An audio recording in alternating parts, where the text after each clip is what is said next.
The topic which I chose to research was dental therapy and specifically dental therapy in Texas. So, dental therapy is a relatively new field that has been implemented in the United States for just over a decade. Um, it's only implemented in 6 states so far, but through my research, I mainly focused on the research done in Minnesota, which is the state that it's been in the longest. So since 2009, Minnesota has had dental therapists. So my thesis, or the reason behind writing the paper, was to figure out whether or not dental therapy would be beneficial for Texas.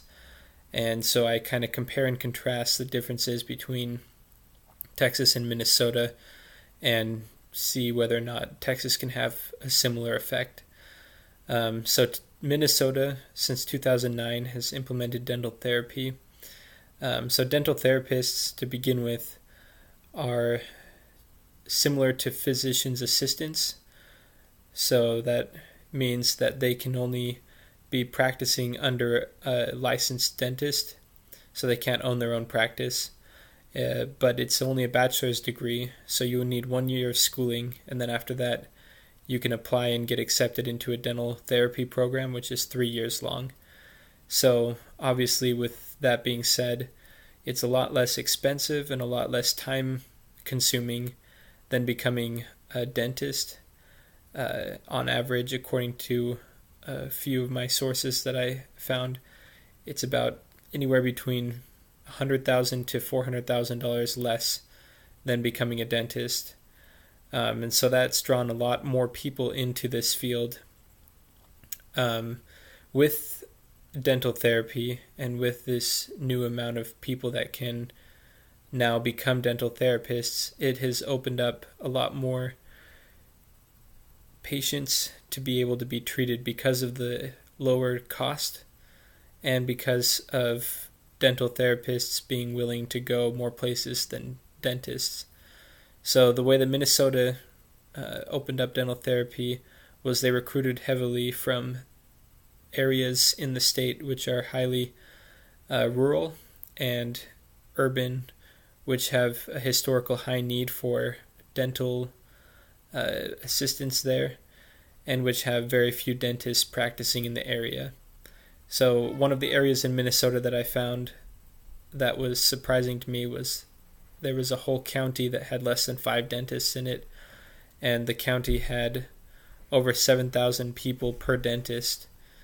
And most dental practices look for between 800 to 2,000 people per dentist to open up a practice, and anything more than about 3,000 people per dentist, it starts getting a little bit crowded and you have to start scheduling people further and further out. So in Minnesota, in a lot of these rural areas, it showed that the wait time was anywhere between 4 to 5 weeks for larger dental procedures. After implementing dental therapists, however, these areas showed that those same types of procedures that were being scheduled out 3 to 4 weeks got cut back to only 1 week. And this made a huge difference because in the dental world and in the medical world, days can make differences. And so it's been able to improve the dental health care system and the dental, just all around dental health of the people in those areas. So when looking at Minnesota before they implemented dental therapy, I wanted to see what kind of demographics drew the American Dental Association and Minnesota to try out dental therapy. And what I found was that there were a lot of these rural areas inside of Minnesota that had very few dentists, and a lot of the urban areas inside of Minnesota that had a lot of need for dental care for people of lower income or people that were on Medicare. And so with that being said, I looked at Texas, and according to Texas's Department of Health, they have a lot of raw data that I was able to manipulate to see how many counties in Texas were in need of dental just any dentist. And there were over 70 counties in Texas that didn't have a single dentist in them, which made up over 200,000 people, which live in a county here in Texas that do not have a dentist in their county. And so there are also many places in Texas as urban districts that have very limited access to dental care because of the high cost.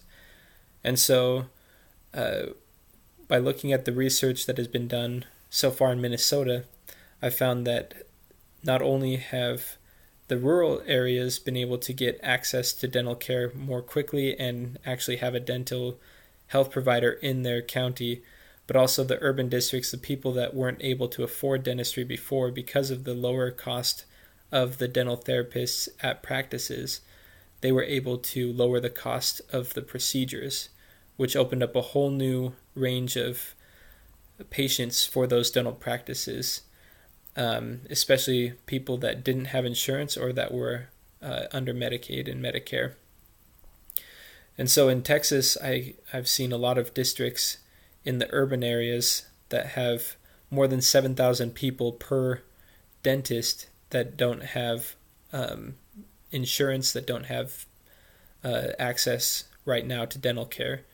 And so in conclusion, I think that if Texas were able to get the right legislation and set the right rules and kind of get the right procedures down, just like Minnesota has, that they would be able to implement dental therapists into their dental healthcare system, which would provide dental healthcare and dental hygiene to a broader range of people here in Texas, and especially help those out in rural areas and in urban areas, which are of the highest need.